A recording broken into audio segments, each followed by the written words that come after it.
নমস্কার বন্ধুরা, welcome to আপারনার kitchen. তো নিয়ে চলে এলাম নতুন আর একটা রেসিপি। আজ দেখাবো মিক্স ভেজ পনির। তো পনির কম থাকলে আর এরকম পরিমাণে বেশি রান্না করতে চাইলে তো এই রেসিপিটা বানাতে পারেন। তা চলুন কীভাবে বানিয়েছি দেখে নেওয়া যাক। নিয়েছি এখানে 4 মগজ কাজু। আমি কিন্তু আগে টক দইটা ফেটিয়ে নিয়েছি, ওটা দেখানো হয়নি, শুধু ফেটিয়ে নিয়েছি। এখানে নিয়েছি পোস্ত, 4 মগজ, কাজুটা আমি পেস্ট করে নেবো। এখানে নিয়েছি ক্যাপসিকাম কেটে, কাঁচা লঙ্কা বেটে নিয়েছি।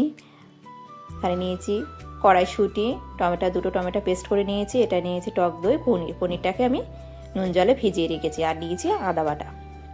তাই এখানে দেখুন বিনস, গাজর, ফুলকপি এগুলো আমি ভেজে নিচ্ছি, ভেজে সব নামিয়ে নিচ্ছি। এখানে আলুগুলো মানে সমস্ত সবজি আমি হালকা ভাবিয়ে নিয়ে সব ভেজে নিচ্ছি। ভেজে নিয়ে এদিকে ক্যাপসিকাম আর কড়াইশুঁটিগুলো হালকা শ্যালো ফ্রাই করে নিচ্ছি। এদিকে পনিরগুলোও ভেজে নেবো।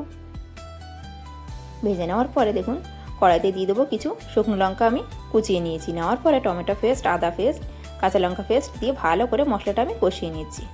তো দেখুন মশলাটা কিন্তু কষিয়ে নেব। এখানে সামান্য একটু কাশ্মীরি লঙ্কা গুঁড়ো দিলাম। ঝাল কিন্তু আমি কাঁচা লঙ্কা যে ঝাল ওই ঝালটাই ব্যবহার করেছি। আর এখানে দিয়ে দেবো সেই পোস্ত, 4 মগজ, কাজু বাটা দিয়ে ভালো করে কিন্তু মশলা আমি কষিয়ে নেব। আর দিয়ে দেবো পরিমাণ মতো নুন। পরিমাণ মতো নুনটা দেওয়ার পরে আমি দিয়ে দিলাম এখানে জল দিয়ে ভালো করে কিন্তু মশলাটা কষিয়ে নেবো। তো দেখুন, তো আরেকটু নুনের প্রয়োজন, তা আমি পরেও আরেকটু নুন দিয়ে দিলাম। নুনটা বুঝে দিয়ে দেবেন। তো মশলাটা কষে গেলে আমি টক দই দিয়ে দিয়েছি। টক দইটা দিয়ে আরেকটু ফেটিয়ে নেব, মানে অনবরত নাড়াচাড়া করতে থাকবো। তো দেখুন টক দই কিন্তু আমি চিনি দিইনি, শুধু মিক্সিতে আমি ঘুরিয়ে নিয়েছি। এখানে যেহেতু টক দই দিয়েছি, চিনি দিইনি, তা আরেকটু চিনি দিয়ে দিলাম।